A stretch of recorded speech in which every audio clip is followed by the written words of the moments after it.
Suscríbete a nuestro canal TVC Play y activa las notificaciones.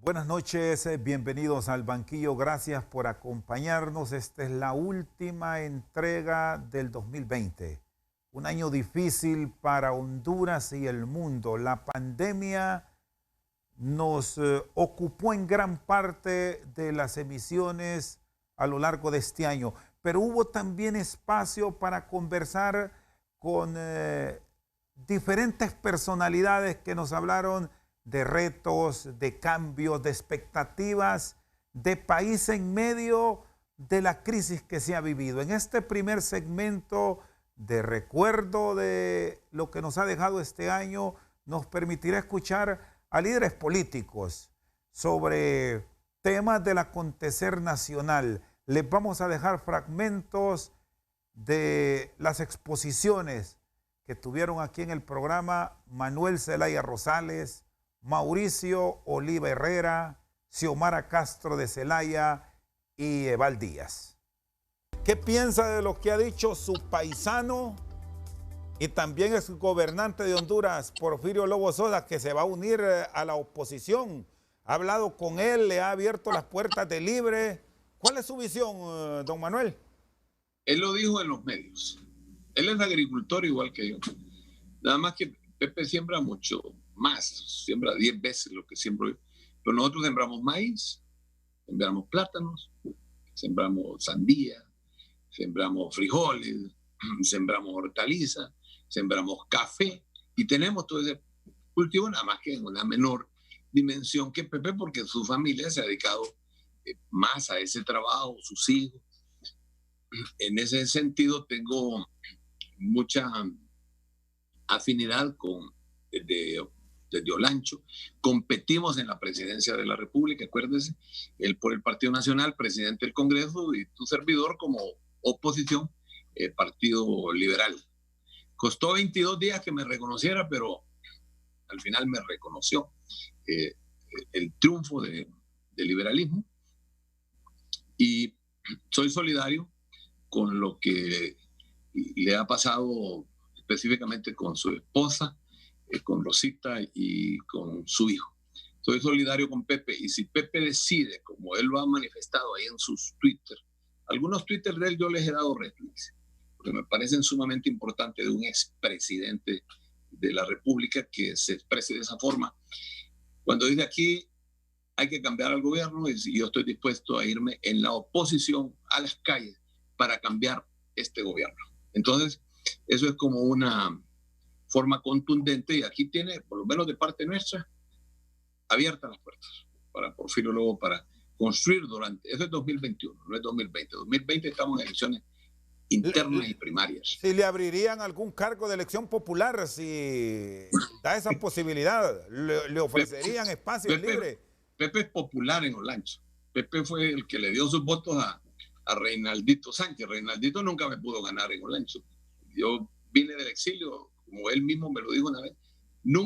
Usted nunca fue presidente de Olancho en la campaña de Xiomara, sin embargo, ¿cómo hizo para ganarme? Pues simplemente es la construcción de imágenes de 37 años de lucha, pues, donde Olancho conoce de qué vivimos, de qué comemos, quién es nuestra familia, conoce absolutamente todo. Entonces, en ese sentido, Porfirio es el que decide, él es el que tiene, él tiene una corriente con su hijo Jorge, que también es agricultor, tiene una corriente política. Entiendo que es una corriente política que trasciende el partidismo, trasciende el Partido Nacional, trasciende el partidismo, porque está por Honduras, por buscar una salida para Honduras. Así que todo el de oposición que se proclame y que venga a construir en el 2021, a construir una oposición fuerte, porque aquí en Honduras no hay una oposición. Habemos opositores, como es Libre, por ejemplo, es un opositor fuerte, coherente, y se ha mantenido durante una década. Ya tenemos casi 7 años de... ¿Pero le darían esta oportunidad, Mel? Es que lo que estamos hablando es de la construcción de un proceso opositor en el 2021, no en el 2020. En el 2020 hay que definir liderazgos en cada partido. Y el objetivo, lógicamente, es vencer a los que están hoy gobernando el país, que no lo han hecho ni de buena forma, ni han llegado de buena forma tampoco al gobierno. Creo que lo importante es qué va a suceder en este país en los próximos 2 meses. Si nosotros logramos controlar, y esa es la mayor preocupación que debemos tener en la generación de esta pandemia, llegar a estabilizar ese proceso y empezar a convivir con el virus, creo que vamos a tener esa posibilidad, porque yo quiero hacer una especie de link con lo que le dije al principio. Mire, si nosotros testeamos lo suficiente, si el índice de exploración de la enfermedad, de búsqueda de la enfermedad aumenta, eso nos va a permitir un retorno más ordenado al trabajo económico. Le pongo un ejemplo. Hay que testear a todo el personal de salud. Hoy lo decía con mucha predicción algunos médicos. Si hay muchos médicos infectados, pues que esté más bien contaminando al paciente que lleguen. Entonces, primero, prioridad, policía, médicos, todo lo que son primera línea. Y después, las industrias que se vayan reabriendo no se pueden reabrir si ese personal no ha sido testeado. Una vez se ha hecho el test de coronavirus, a esa gente se les puede autorizar el ir a trabajar porque hay un margen de seguridad manejable. Y obviamente tiene que ser un monitoreo constante en ese lugar de trabajo, en el sentido que haya todas las medidas de bioseguridad y una detección temprana de casos sintomáticos. Esto nos va a permitir, como que dice, retornar a los niveles de normalidad que podríamos tener, no como en el pasado, porque todo cambió, pero por lo menos manejar mejor la movilidad de las personas con un margen de seguridad aceptable. Para nosotros la reelección, en la forma como se llevó a cabo en nuestro país, es ilegal. Y tratar o pretender reglamentarla es un error. Ahí no comparte con don Juan. Esa es mi posición. Y yo quiero dejar clara la posición. Fue aprobada en forma ilegal y en este momento, como está la reelección, no se puede reglamentar por lo mismo que es ilegal. ¿Vía plebiscito? Nosotros consideramos que el único mecanismo para poder aprobar la reelección es a través de la consulta al pueblo hondureño. Y si el pueblo dice que sí, ¿usted estaría de acuerdo, doña Xiomara, en que sea indefinida o con límite? Mire, es que uno no debería de poner en duda la decisión del pueblo. El pueblo es soberano. El pueblo es la voz de Dios. ¿Usted estaría de acuerdo con una consulta eventual en un plebiscito? ¿Usted está de acuerdo con la reelección presidencial por un periodo o indefinida? ¿Sería la consulta así o cómo? Yo pienso que hay que preguntarle al pueblo si está de acuerdo con la reelección. Esa debería de ser la pregunta. Y la segunda puede ser si la considera indefinida o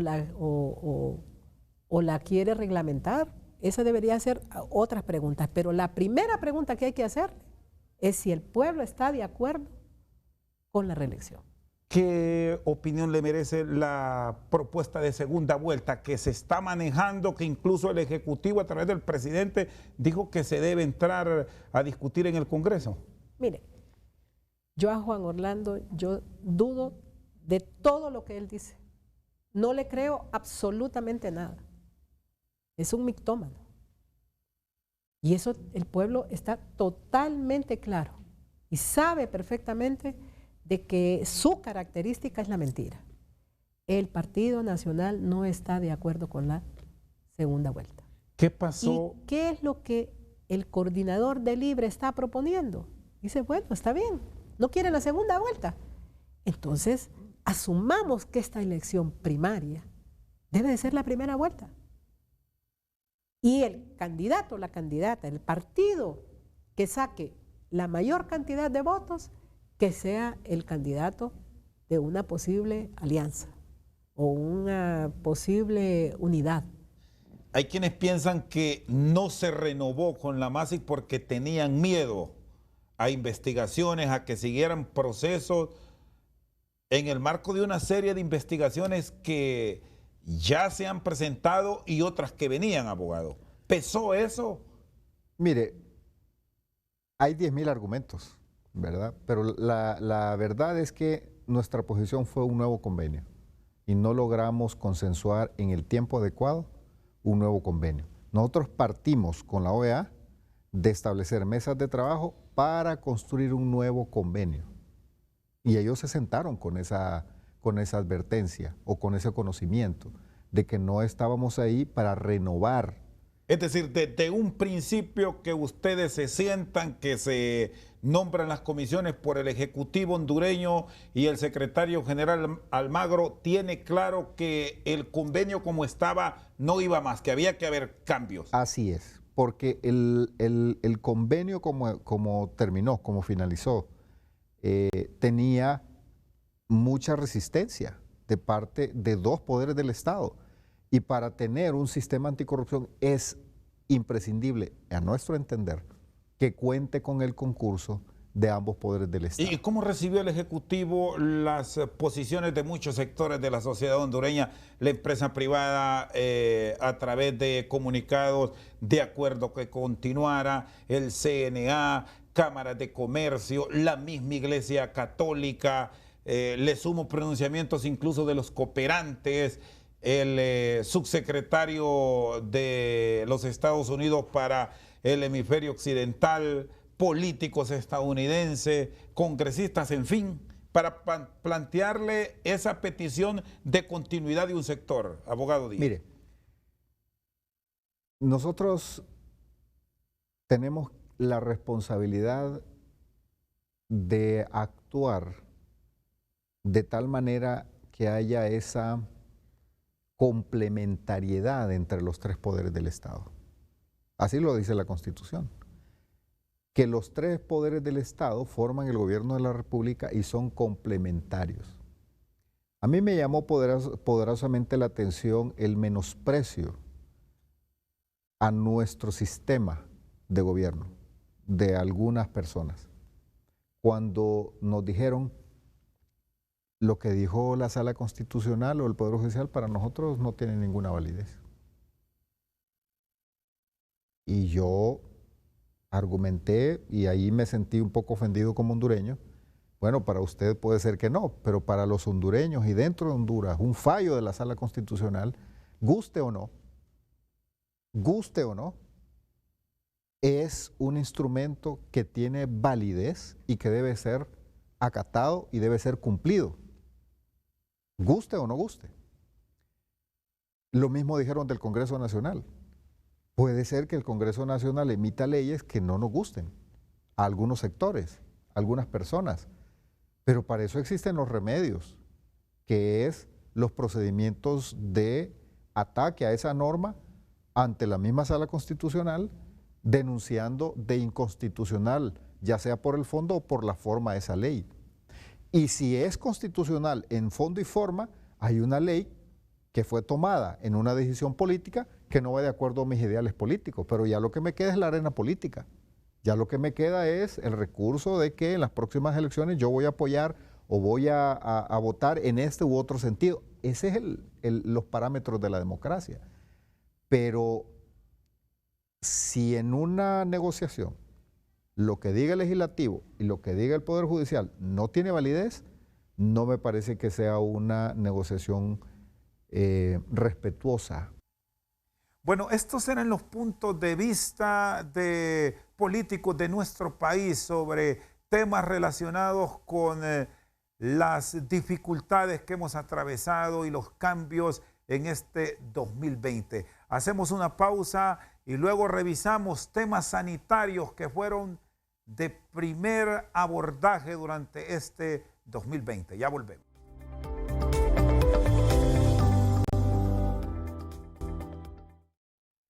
Como les exponíamos en este 2020, los temas de salud han sido prioridad. Se ha ido conociendo poco a poco a lo largo de estos 12 meses nuevos elementos que nos han permitido saber más sobre el COVID-19. Nueva York fue el estado más afectado, no solo de Estados Unidos, del mundo, si hacemos la segmentación de países. ¿Cómo se vivieron estos casos durante los picos de la pandemia? ¿Qué visión tienen los médicos? El destacado científico honduras-estadounidense Howard Ray Doyle y Brian Contreras tuvieron sus puntos de vista aquí en Al Banquillo. La situación en Nueva York está mejorando. Hemos pasado de una situación apocalíptica a una situación infernal. Así que ha habido mejoría, pero todavía es muy difícil. Es extremadamente difícil. ¿Cómo han enfrentado ustedes que están en primera línea, doctor, la situación que vive la ciudad de Nueva York en este momento? Lo que nosotros hemos hecho en el centro médico donde yo trabajo es esencialmente convertir la mayor parte del hospital en una unidad de cuidado intensivo.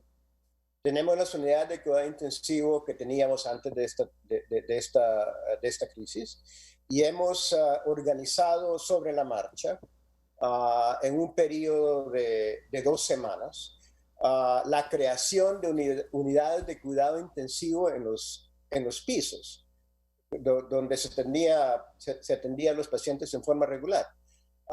Y hemos reclutado médicos que su especialidad no es cuidado intensivo, anestesiólogos, especialistas en otorrinolaringología, cirujanos, en fin, todo médico que pueda de una manera u otra ayudarnos a atender estos pacientes, los hemos reclutado para que nos vengan a ayudar. En este momento, más de la mitad de las camas del hospital donde yo trabajo se han convertido en camas de cuidado intensivo. ¿Cuál es el momento más difícil que les ha tocado enfrentar? Porque ahora los relatos y las experiencias son claves para verlas desde otras naciones donde el impacto no se ha registrado de la manera que sí ha afectado a una salud en cuanto a atención se refiere de primer mundo, que no tiene nada que ver con las estructuras sanitarias nuestras, que usted muy bien las conoce, doctor Howard. Mire,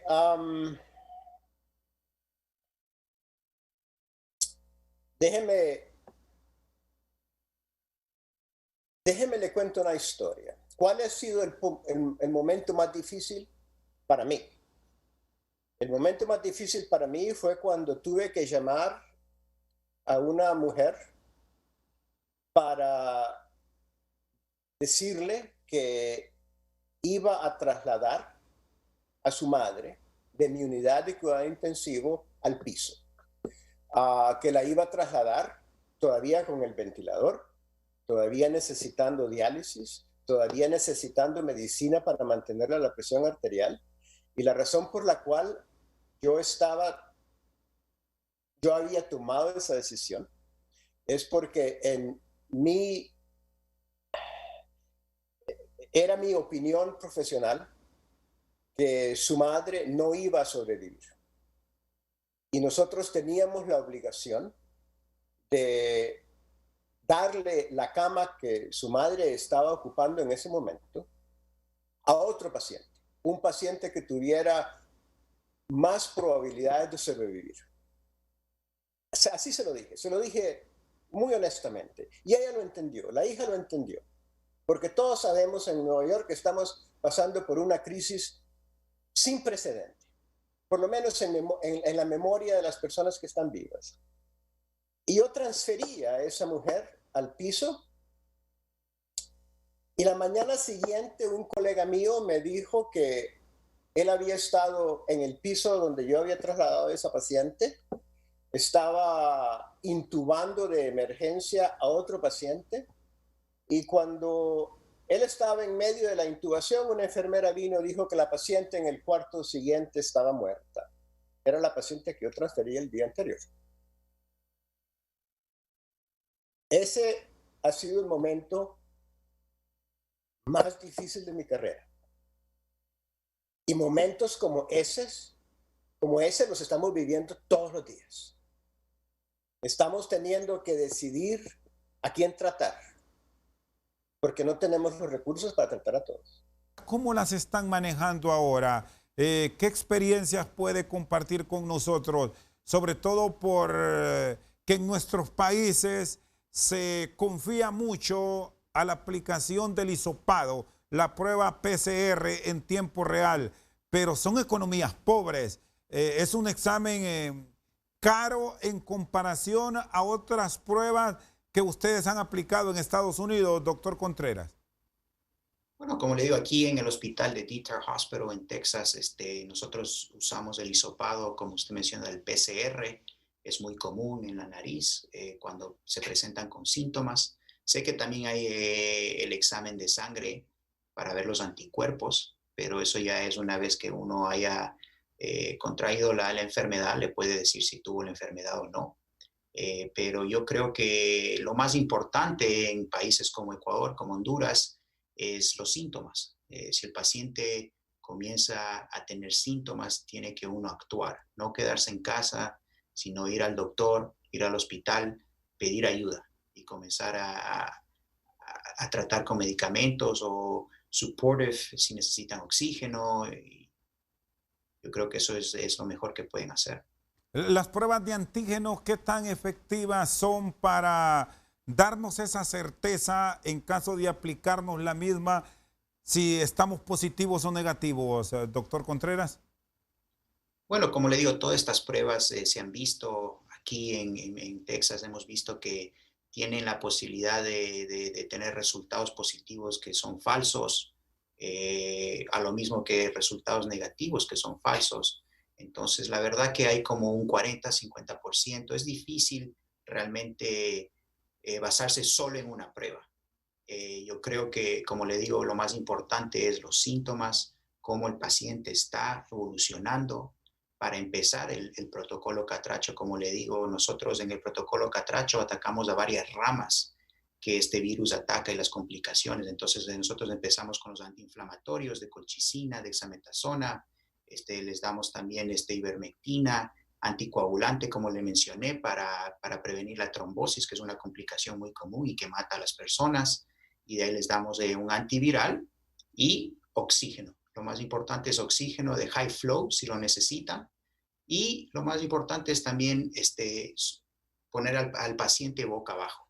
¿Por qué? Porque es importante poner al paciente boca abajo para que entre el oxígeno laminar directo a los pulmones y pueda oxigenarse mejor. Entonces nosotros hemos visto que toda esta combinación de Catracho es lo que nos ha dado los resultados positivos, porque atacamos no solo a una rama, solo al antiviral o solo a la antiinflamación o solo a la anticoagulación o a la oxigenación, sino es la combinación de todas estas ramas y es lo que nos ha llevado a tanto éxito a nivel mundial. Y ahora vamos a tener, como le mencioné, la oportunidad de presentar en el Congreso Mundial del Coronavirus. Estas fueron las ponencias en el banquillo de estos destacados hombres de las ciencias médicas alrededor de cómo estaba afectando la pandemia allá por los meses de abril, mayo y junio en los Estados Unidos. Una pausa y luego seguimos aquí con esta entrega especial de Al Banquillo, hoy 31 de diciembre, en el último día de este fatídico 2020.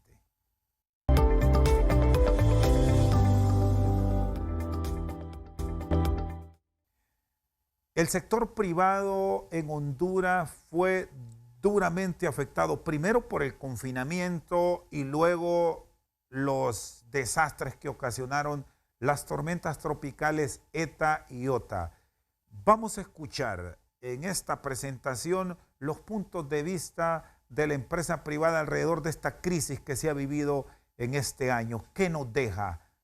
Juan Carlos Sicafi, presidente del COED, Alberto Ferreira, miembro de la Asociación de Ganaderos y Agricultores de Sula, y la expresidenta de la empresa privada, Alín Flores. Las prioridades que ahora mismo tiene el Consejo Hondureño de la Empresa Privada para ir incorporando diferentes sectores a la actividad económica. Bueno, mire, Chendo, la prioridad primera para nosotros es salvar vidas humanas. Yo creo que en eso todos los sectores en el país estamos claros. La vida humana es irreemplazable y entonces, pensando en eso y en función de eso, tenemos nosotros de que cuando pensamos en una apertura inteligente o responsable, tenemos que hacerlo de una manera paulatina para que todas las empresas tengan sus medidas de bioseguridad instaladas, de que la gente agarre conciencia de que se debe de cuidar, que la gente sea responsable de su salud y de sus familiares. Eso es lo más importante, creo yo, al final. Sí, se está trabajando en función de preservar la mayor cantidad de empleos. Estos ensayos o los proyectos pilotos que mantiene ahora mismo el gobierno, ¿hasta dónde les permitirá en las principales ciudades del país ir incorporando sectores a la actividad económica, ingeniero Sicafi? Bueno, es paulatino. Yo creo que vamos a empezar con un 20% de la fuerza laboral y a medida que vayamos entrando en las fases y vayamos viendo cómo se desarrolla la pandemia, vamos a ir, creo yo, que vamos a ir incorporando más gente de la mano de los epidemiólogos, de los virólogos, para que ellos nos lleven a nosotros de la mano para no tener una recaída de nuevos contagios, etcétera, etcétera. ¿Cómo está revisando esta incorporación el sector privado a nivel de las cámaras de comercio que forman parte de la estructura del COED, de manera de ir incorporando ciudades, sobre todo las del Valle de Sula, donde el impacto ha sido mucho mayor y muchos sectores hoy están reclamando para que mediante las medidas de bioseguridad que los especialistas recomiendan ir registrando incorporaciones? Bueno, yo creo que es paulatino y la reincorporación tiene que ser en los lugares donde menor contagio hay. Eso es importante que nosotros lo miremos, porque usted no puede abrir un lugar donde hay un montón de contagios, como en el Valle de Sula, de una manera desordenada. Yo creo que tiene que ir con mucho cuidado el camino para irse abriendo. Pero entiendo yo que hay unos 60 o 70 municipios del país que no reportan ni un contagio. De un año que íbamos con números sumamente positivos, optimistas, porque la distribución de las lluvias durante todo el año en el país fueron inmensamente bien. Y bueno, el contraste que viene huracán ETA y nos mueve el piso y nos deja con el agua hasta el cuello, literalmente. Hoy estuve en la mañana en una reunión con el señor ministro de Agricultura y Ganadería, con el director del Banco Central de Honduras, tratando de establecer una estrategia para ver de qué manera podemos apoyar al pequeño, mediano y gran productor del Valle de Sula. Y tengo entendido que el día de mañana también se va a reunir con el sector ganadero y agricultor de Atlántida y Colón. Es sumamente importante, Rosendo, que entendamos que la manera en que podemos sacar adelante esta situación es siendo solidarios, no pensar individualmente. Yo, como presidente de la Cámara de la Leche, los primeros 2 días que los productores empezaron a reclamar que no les podían ir a traer la leche, les hice conciencia de lo que estaba viviendo el resto de la población, que no tenía, como dijo el ingeniero Santiago Rijo hoy en la mañana, por lo menos tener techo y un colchón seco donde poder dormir. Y yo quiero agradecerles públicamente a esos productores porque fueron conscientes y hasta el día de hoy hemos tenido paciencia en ciertos sectores que todavía no hay capacidad de poder llegar con nuestros productos al mercado. Pero sí es sumamente drástico. Quiero ser optimista, pero también debo de ser responsable y tengo que ser directo, que va a costar sacar adelante este duro golpe que hemos recibido, sobre todo en el Valle de Sula como presidente de Lagas. Y en el marco de esta reapertura que ya se ha ido ensayando y que permite en estos días previos a la Nochebuena, Navidad y fin de año, digamos, dinamizar un tanto la economía de nuestro país, ¿se ha logrado reactivar qué cantidad de empleos? ¿Hasta dónde esos 400,000 empleos que habló un sector se habían perdido han comenzado a rescatarse y a permitir que la gran empresa, que la pequeña y la microempresa que también ya está en sus actividades vaya recuperando ese circulante, licenciada Flores? Son más de 550,000 empleos entre suspensiones y despidos. Es muy difícil poder recuperarlos en 30 días o en 25 días, que es lo que va desde que prácticamente se aperturó a la fuerza por lo que pasó con los huracanes, la economía. Más de un 81% de las empresas han sufrido una caída grandísima en sus ventas y 10% de las empresas cerraron del todo. O sea, de las empresas que existían, el 10% ya no existen. Y las otras se están recuperando. Hay un 59% que se están recuperando levemente, pero están muy mal. Entonces, sí sería irresponsable para mí decir, ay, no, mire, todo feliz y todo contento.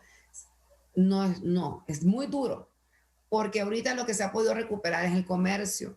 Se ha podido recuperar un poquito, pues, el tema de entretenimiento en los restaurantes, con las limitaciones, y un poquito, pues, el tema de que otro de los, el tema de construcción, por el tema de las limpiezas y las cosas que han sucedido en la zona norte, pero sí, realmente es muy poco lo que se ha podido recuperar. Si bien para poder llegar a los niveles del 2019 serían mínimo 3 años, si tenemos realmente todo el esfuerzo y todo el componente, porque no solo es voluntad.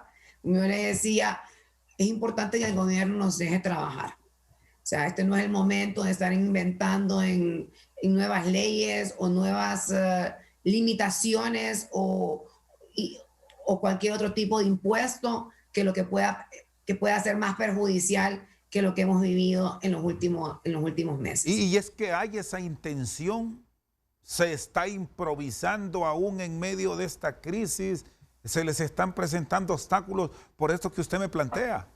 Yo siento que algunas veces las agendas no están como integradas, y este no es un momento en que el sector privado ni el gobierno ni mucho menos las municipalidades nos pongamos a tener diferencias, sino que busquemos realmente, ¿cómo encaminamos los esfuerzos a que el próximo año sea un año de verdadera resiliencia y que podamos salir adelante y prepararnos para un 2022 o 2023 realmente de crecimiento? El CEPAL estimaba que el decrecimiento vaya a ser un 8% y que tengamos un crecimiento el otro año de un 2,5% o 3%. Eso es muy optimista. Nosotros estimamos de que el decrecimiento este año va a ser de un 10%, y por si tenemos suerte el próximo año tendremos tal vez 1,5% o 2% de crecimiento.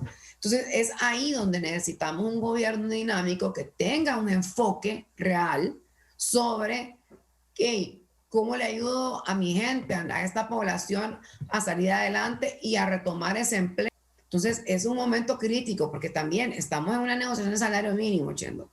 No podemos estar inventando locuras y que no se me tome a mal de que, ella no quiere que la gente gane bien, ella no quiere que la gente tenga una buena entrada. Yo lo que quiero es que la gente tenga empleo.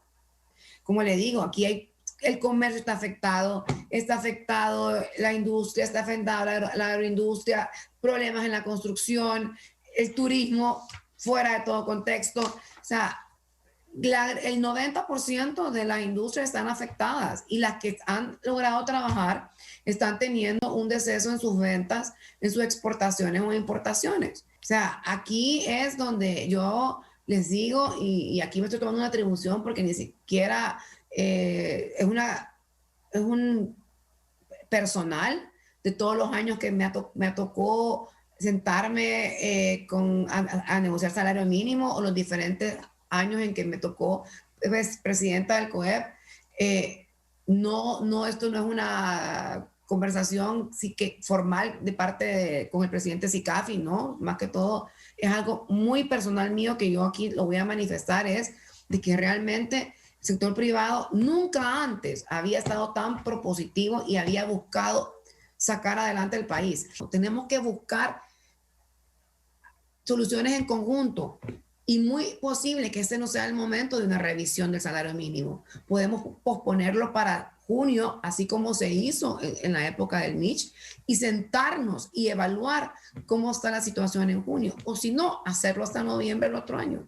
Esta fue la visión del sector privado sobre las dificultades que se han atravesado a lo largo de los últimos meses en el territorio nacional. Hacemos una pausa y ya regresamos al cierre de hoy aquí en Al Banquillo.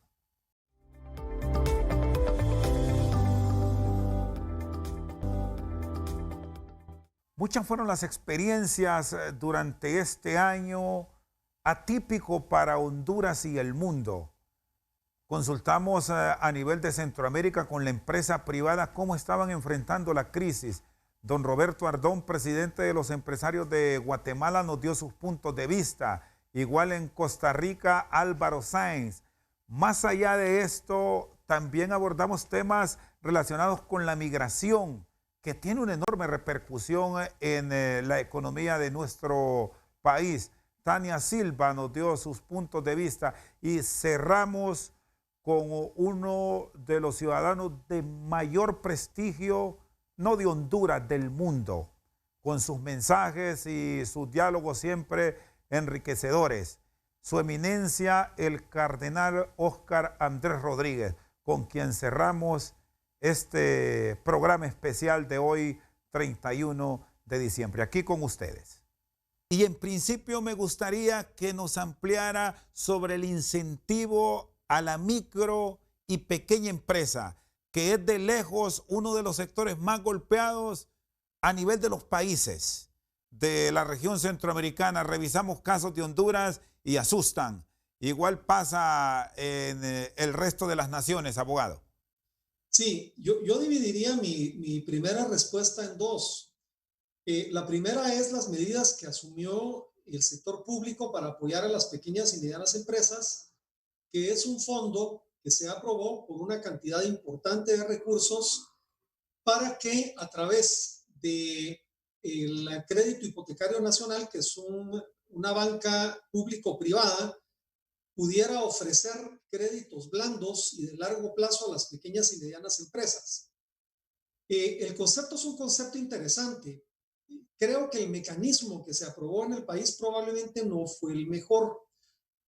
Nosotros planteamos en su momento que había que permitir que el sistema bancario nacional en su conjunto pudiera entrar a apoyar en este mecanismo, pero finalmente el Congreso aprobó que lo hiciera únicamente una sola institución bancaria, que tiene ciertamente algunas limitaciones porque no es precisamente una de las instituciones de mayor presencia territorial en el país. Pero salvado esto, sí que era un mecanismo de alivio importante, porque hay que recordar que muchas empresas, y particularmente las pequeñas y medianas empresas, cerraron durante 3 meses, o las que pudieron abrir perdieron considerable venta. Así que era importante este mecanismo.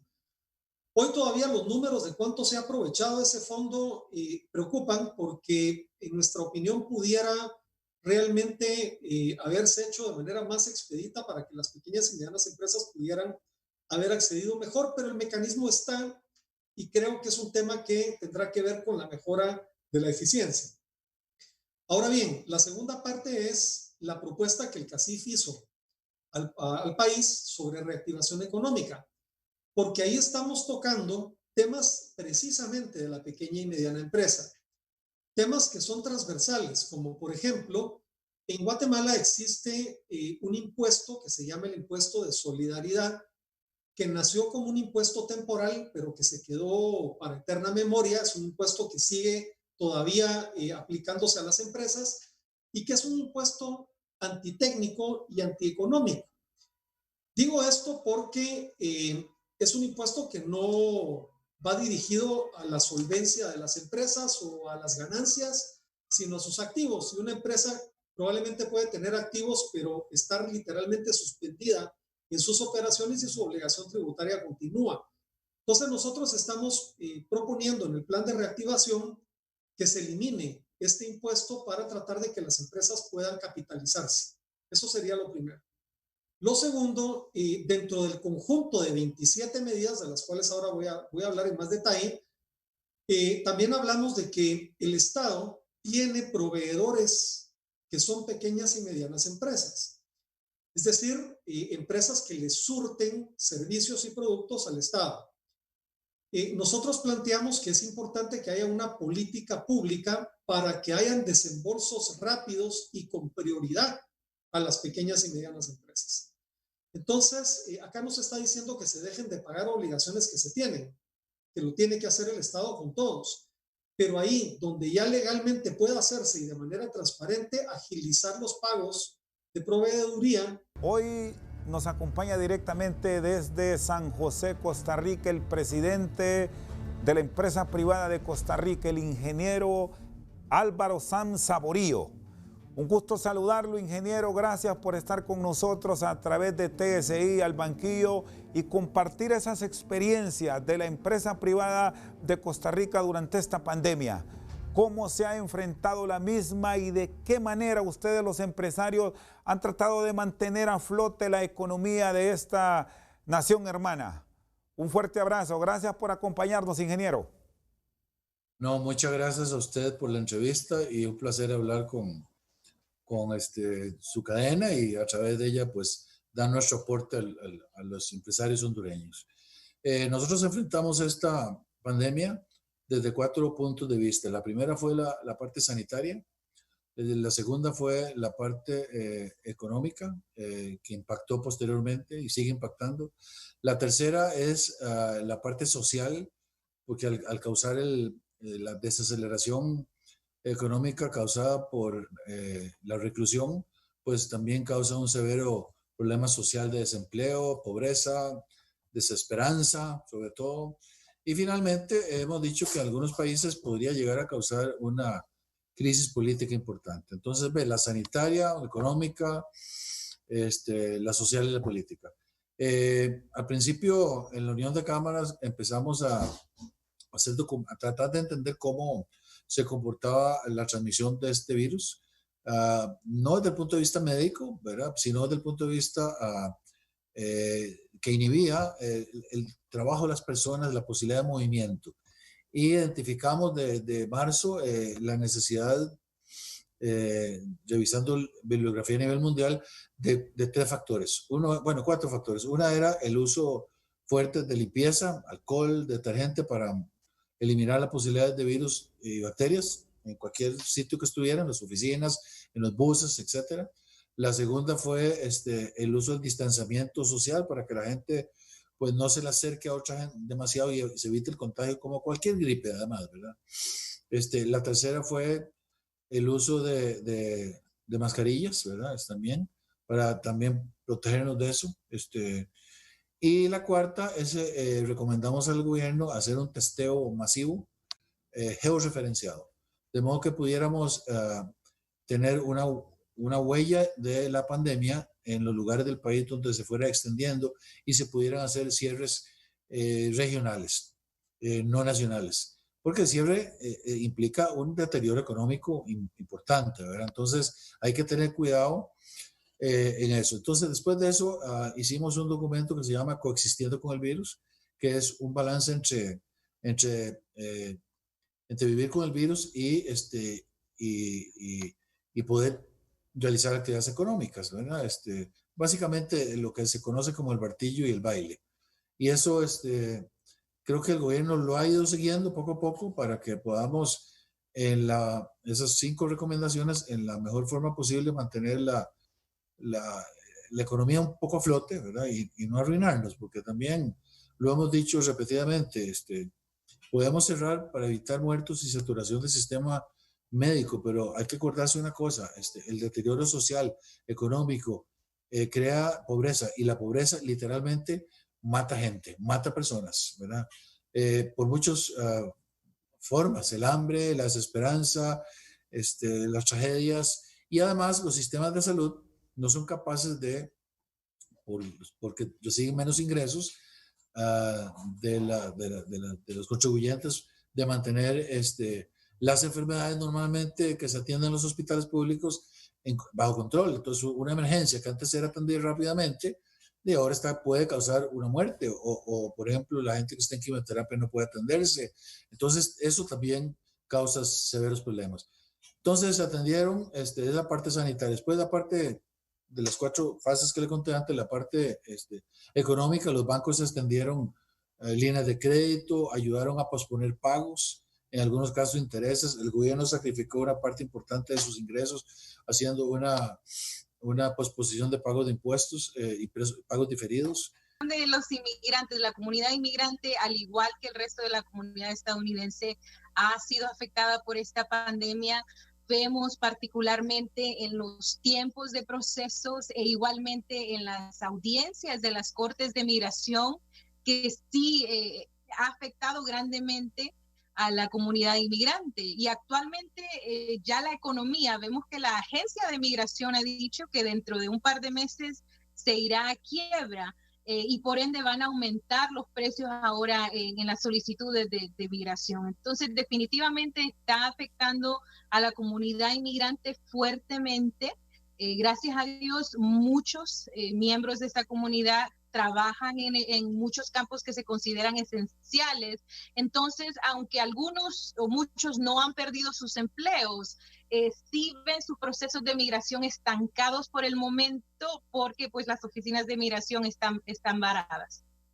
Y se espera que ya a partir de la próxima semana muchos estados tengan ya una atención presencial y no estar a través de la comunicación vía internet, y se vayan facilitando algunos trámites y al mismo tiempo se avance de manera puntual en una serie de peticiones que habrá que cumplir para obtener residencia permanente, actividades que les permitan trabajos temporales. ¿Cómo esperan ustedes, que son especialistas en este tema de migración, se vayan adecuando los tiempos a una serie de solicitudes? Bueno, primero, definitivamente los tiempos de proceso para estas solicitudes se van a alargar. De igual manera, aquellos que están esperando sus audiencias de migración, los que estén dentro de Estados Unidos o los que están estancados ahorita en México, también tendrán que esperar más tiempos, habrá más suspensiones. En cuanto a la reapertura de las oficinas, gracias a Dios, dentro de Estados Unidos parece que todo va bien para que ya se reabra todo la próxima semana. Claro, con migración nunca sabemos hasta que sea exactamente el 4 de julio si lo hacen o no. Pero con los procesos consulares, los procesos de fuera de Estados Unidos, esas oficinas todavía están cerradas. Sin embargo, muchas de las visas, por ejemplo, las visas de trabajo, no están siendo afectadas. Están haciendo entrevistas, sea remotamente, o están del todo perdonando las entrevistas en ese tipo de situaciones. La solidaridad es un componente esencial de la vida cristiana. El Señor Jesucristo nos lo enseñó durante su vida con parábolas. Tenemos, por ejemplo, la parábola del buen samaritano. Aquel señor que, encontrando un herido al borde del camino, que nadie quería ni siquiera ver, ese es el ejemplo de Cristo, que se acerca al herido, a aquel que ha sido vejado, aquel que ha sido asaltado, y se dedica a cuidarlo como que si fuera a él mismo. Y luego hace que lo cuiden y le dice al posadero: todo aquello que gastes en cuidarlo, yo te lo repondré. De eso la iglesia ha tomado el ejemplo y tenemos lo que se llama la pastoral samaritana, la pastoral social de la Madre Iglesia, que tiene, como dije, en la solidaridad uno de los principios más fundamentales. Dios fue solidario con el ser humano encarnándose.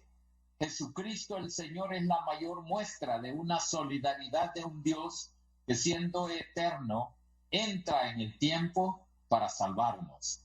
Y desde entonces, todo bautizado, todo cristiano tiene esa misión de ser solidario.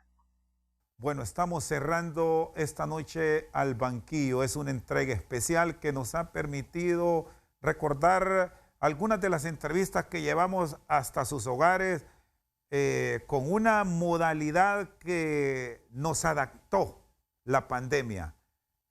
Algunas al inicio de año presenciales, pero la mayor parte a través de esta facilidad que nos da la comunicación y el Internet cada día más evolucionando. Les queremos agradecer, esperando que el próximo año, ya que lo tenemos ahora, siga con nosotros y nos siga haciendo llegar sus comentarios, sus observaciones para tratar de llevar durante el próximo año, si Dios así lo permite, mejores entrevistas. Y esperando que pasen una despedida de año en hogar, protegiéndose, siguiendo todas las medidas de bioseguridad para lograr derrotar, para lograr vencer este virus que nos sigue causando enormes dificultades a nivel de nuestro sistema sanitario y en nuestra economía. Por su sintonía, siempre nuestro agradecimiento y muchas gracias por estar siempre pendientes de Al Banquillo. Buenas noches.